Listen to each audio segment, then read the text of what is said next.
Welcome to today's video, you guys. Today we're going to be playing with some new releases from Danessa Myricks. I picked up the Yummy Skin Lift and Flex Concealer because it was a new release, but I have been wanting to try her Blurring Balm powder. I know these came out last year, maybe the year before. She just had a shade extension. I didn't pick up a shade from the shade extension. I just picked up Universal, but I do think that a lot of people like this specifically for mattifying and for people with like combo to oily skin. So in addition to testing out the new concealer today, I also want to wear it and pair it with this guy. I think there have been even a couple of you on my channel that have asked me if I've tested that before. So I'm going to give it a shot in this video, but because this is made for eyes and face, I thought we would wear this like all over. Although I am a little concerned about the size. You guys, it's really small. So let me show you what the picture makes it look like online. I will pop it up right here.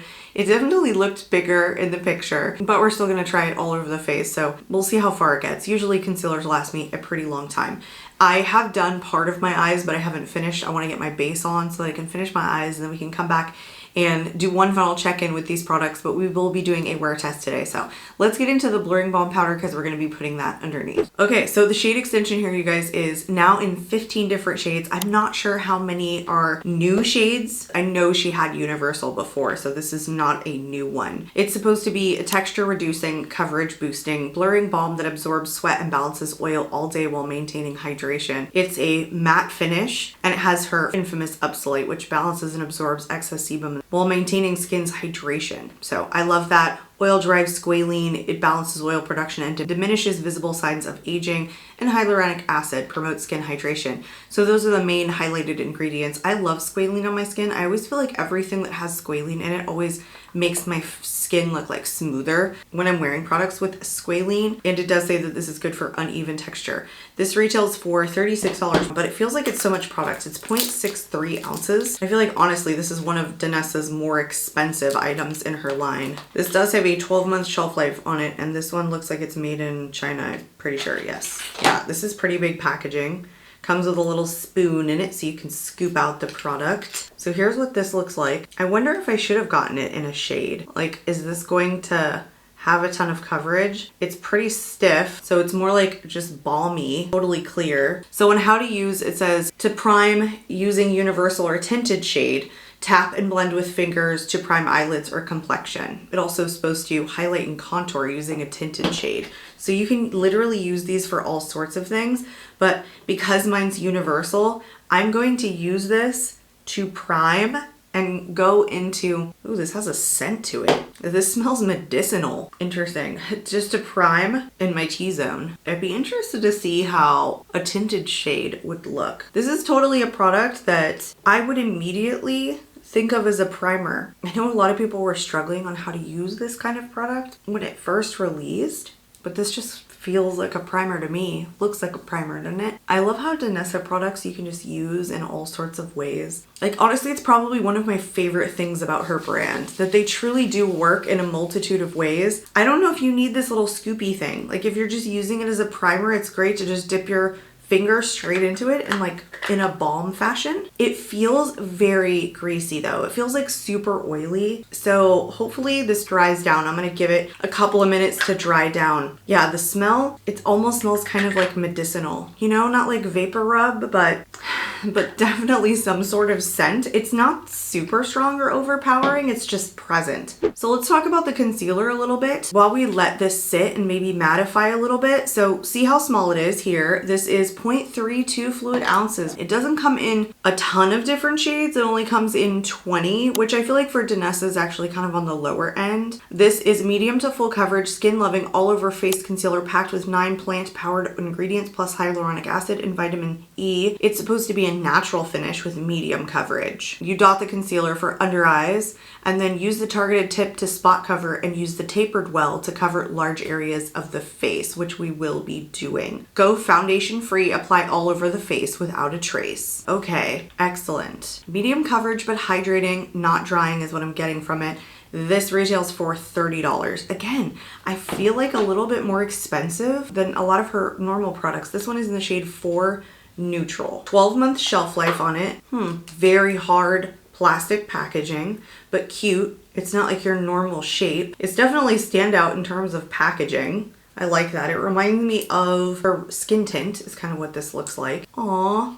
It's so little. It's so tiny. Look at that. Itty bitty. Even though it says neutral, I think it's kind of a warmer shade though. And it's definitely pretty deep. Like I always fear going too far down. So sometimes 4 works just fine. And then sometimes it's like noticeably too dark. This is pretty noticeably too dark. So oopsie, but we're still gonna try and make it work. There is truly an even number of light, medium, and deep shades. So I could have gone even lighter with this. I didn't want to get too pink if I was going to use it all over the face. And the lightest shade is very pink looking, fair with pink undertones. Okay, there you go. I think I could have even gone to shade 2, fair with neutral undertones.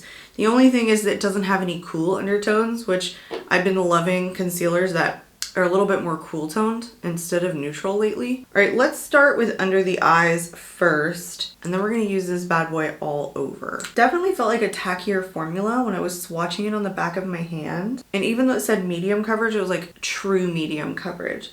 Could have even been like a little bit more full coverage, quite honestly, just from the initial swatch. And not super hydrating. It actually felt a little bit thicker and a little bit kind of on the dry side. Like you can kind of even see that on the swatch. It's not super thin and runny. It's more kind of like a stiffer formula overall. That is a very warm shade. Like once it dries down, like look at the contrast. Let's do this. Let's apply it to one side the way that I normally would a foundation. Hopefully I'm not adding too much. I feel like it's giving me decent coverage right away, and I don't know if this is a product that needs to be built up because like look at it. It's almost full coverage, you guys. It's blending nicely, but it definitely feels like it's on the drier side or a little bit more mattifying, I guess. It definitely feels more mattifying. Okay, there is one side completely applied. Ooh, I like the way that it looks. It's definitely smoothing on the skin. It doesn't feel dry, it feels matte. Very, very matte. Also, pretty high coverage. Not gonna lie. And because it's matte, even though I kept referring to the swatch as a little bit dry, it's like a self-setter. That's what it feels like. Powdery finish, very matte, very almost self-setting kind of product. If you have drier under eyes using this as a concealer, I don't know how it'll go. I definitely am interested to see how the wear test goes because I did apply this in the same amount that I would normally apply a concealer. So we shall see. Let's go for this other side. This isn't even as much foundation as I would normally put on. So that kind of tells you something too. Just how far this will travel. Just how much coverage it will actually give you with that little bit of product. You don't need a lot. I mean, I can definitely tell as I'm blending just how much more stiff the product is, how a little bit more dry it is, and not as liquidy and easy to blend. I do love how smoothing it is though. It's definitely a deeper shade than I normally go for, but I still feel like I can pull it off. I kind of drug it down my neck a little bit to blend it in. A little bit warm though. You know, for my skin, I probably would go down to the shade 2 and would have been just fine. And definitely a concealer if I use it just as a concealer moving forward. Although if this works as a foundation, I am taking a literal 7-day cross-country drive trip in a couple of weeks. I could literally just bring this because it's so cute and so small. If it worked for me as a foundation and it was mattifying, because where I'm going is really hot and I'm going to be moving. I'm going to be moving my grandmother, so there's going to be a lot of sweating and packing and all that good stuff.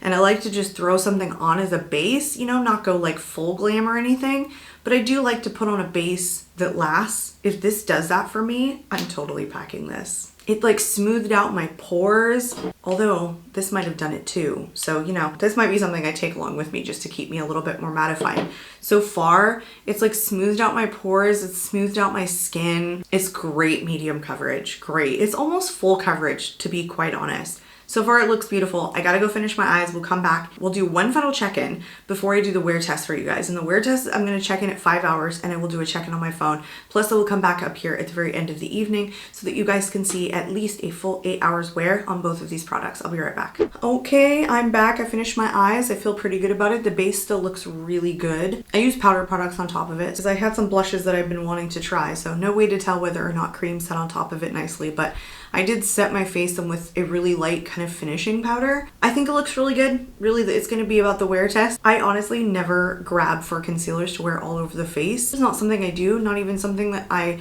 am typically interested in, but I know that Danessa does a lot of products that are very universal, and I really wanted to give this a shot, so I thought we would pair both of these together today. Anyway, we're gonna do the wear test on these, you guys. I will do a check-in on my phone somewhere around the 5-hour mark, probably 4 to 5 hour mark, and I will definitely see you guys back here at the end of the evening to do at least an 8-hour check-in, and we'll see how the complexion is looking. And maybe this is the guy that goes with me on my 7-day cross-country travels. I'll see you guys back here at the end of the evening. Bye for now. Ooh, my hair's all over the place. Welcome back, you guys. It's been 9 hours, probably like exactly 9 hours. I think I stopped filming at 11:30. It's now 8:30. I will show you guys like a check-in that I did right at 4 o'clock. So right at that point, it was 4.5 hours. So it was a little less than half the time.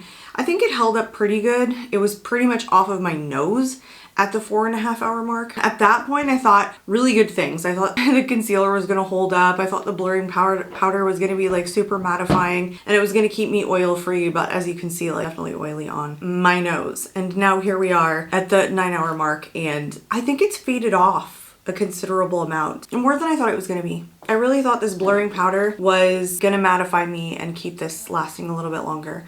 Now, as a concealer, I loved it. I just don't think it was super long wearing.